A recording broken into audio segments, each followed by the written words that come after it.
Hi, this is week 3 of Textile Techniques, and tonight what we will be covering the chain stitch, the cross stitch, and also couching. But the first stitch we're going to start off with is our chain stitch.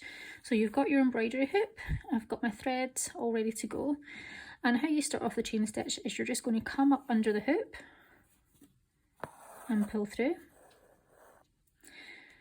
And then you're just going to, with your needle, go back down in the hole that you just created. And then what you're going to do is you're just going to leave a loop.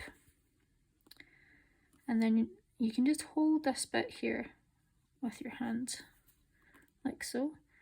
And then you're just going to come up through and then pull like so. And you kind of want to try and keep that nice curve shape in your chain stitch. So for ease, what I'm going to do is I'm going to pull down on this part of the thread and hold it in my left hand, and then with my needle go back down into the hole where I've just came up, pull through, and then just come up back through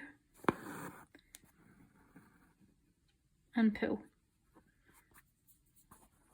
And again, hold that bit of thread just in your left hand, take your needle, go back through the hole that you've just came up from,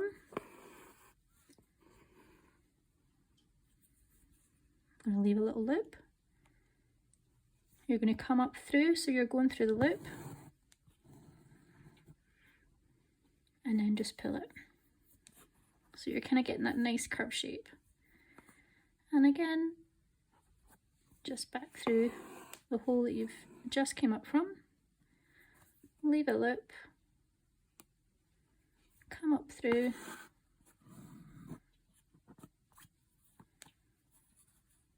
and I'll just do another few more stitches.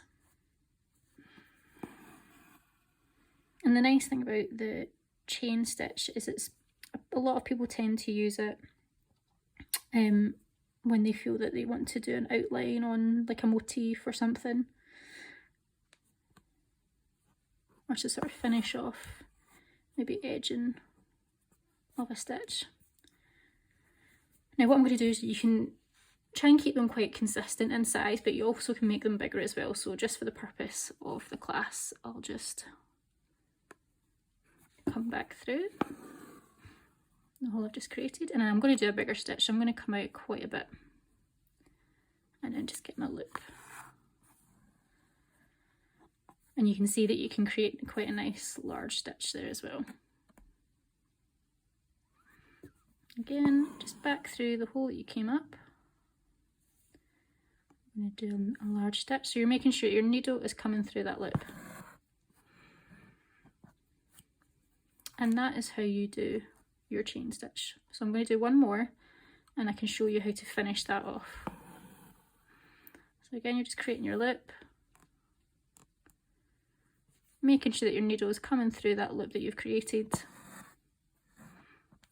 and give it a wee pull. Now when you're giving it a pull, don't pull it too much, because then you end up losing this nice shape that you end up getting, and it just kind of ruins the finish. So if you want to, say you've came to the end of your line and you want to finish it off, you can see there that it's obviously going to start to come out, so just pull it back a little bit, and then with your needle you're just going to go underneath here. So you're not going to go through the loop that you've just, sorry, the hole that you've just come up, you're just going to go slightly underneath. And that, you can see there, is just keeping that in place so it doesn't move anywhere. And if you just turn over the back,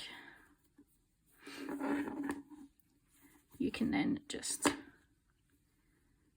create your knot.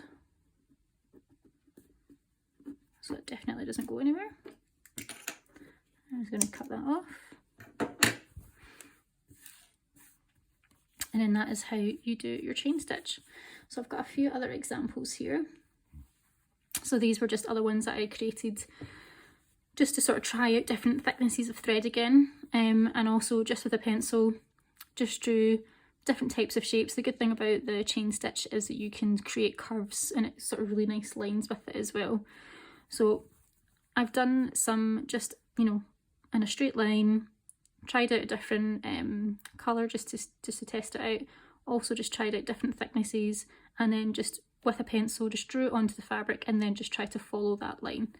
And that is how you do your chain stitch.